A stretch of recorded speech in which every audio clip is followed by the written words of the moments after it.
সুপ্রিয় দর্শকবিন্দু, আসসালামু আলাইকুম রহমতুল্লাহ। আমি মোহাম্মদ লিমন আহমেদ নিশো আজকে আপনাদের সঙ্গে আছি।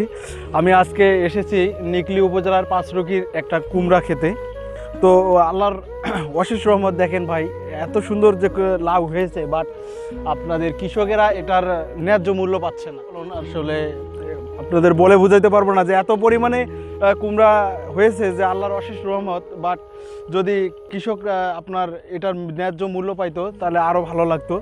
তো আপনারা দেখতেছেন যে এই যে এখানে এটা হচ্ছে মিডিয়াম, এটা হচ্ছে ছোটো, এর চেয়ে অনেক বড় বড় কুমড়া আমরা দেখতে পাচ্ছি।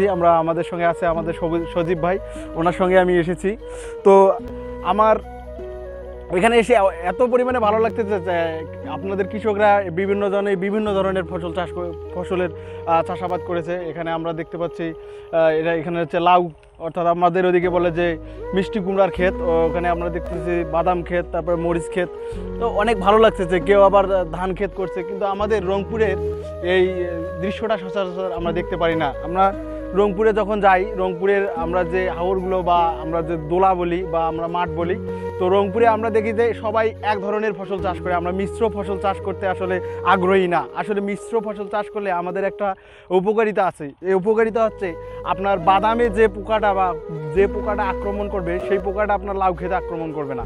আবার যে পোকাটা আপনার মরিচ খেতে আক্রমণ করবে, সেই পোকাটা আবার লাউ খেতে বা বাদাম খেতে বা ভুট্টা খেতে বা ধান খেতে আক্রমণ করবে না। আসলে মিশ্র ফসলের একটা চাষ করলে একটা সুবিধা আছে।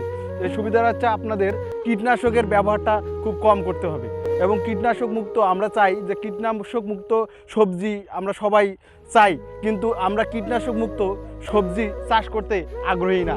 আমাদের মন মানসিকতাটা এমন একটা করতে হবে যে আমাদের মিশ্র ফসল চাষ করতে হবে, কীটনাশকের ব্যবহার কমিয়ে দিতে হবে। তাহলেই আমরা আমাদের যে ফসল বা আমাদের যে বিভিন্ন ধরনের রোগ বালাই হয়, আসলে আমরা এটা থেকে কিছুটা পরিত্রাণ। আপনাদের কাছ থেকে বিদায় নিচ্ছি। আবারও দেখা হবে আপনাদের কাছে নতুন কোনো ভিডিও নিয়ে, নতুন কোনো জায়গায়। সে পর্যন্ত ভালো থাকবেন, সুস্থ থাকবেন। সবাইকে আমার সালাম, আসসালামু আলাইকুম।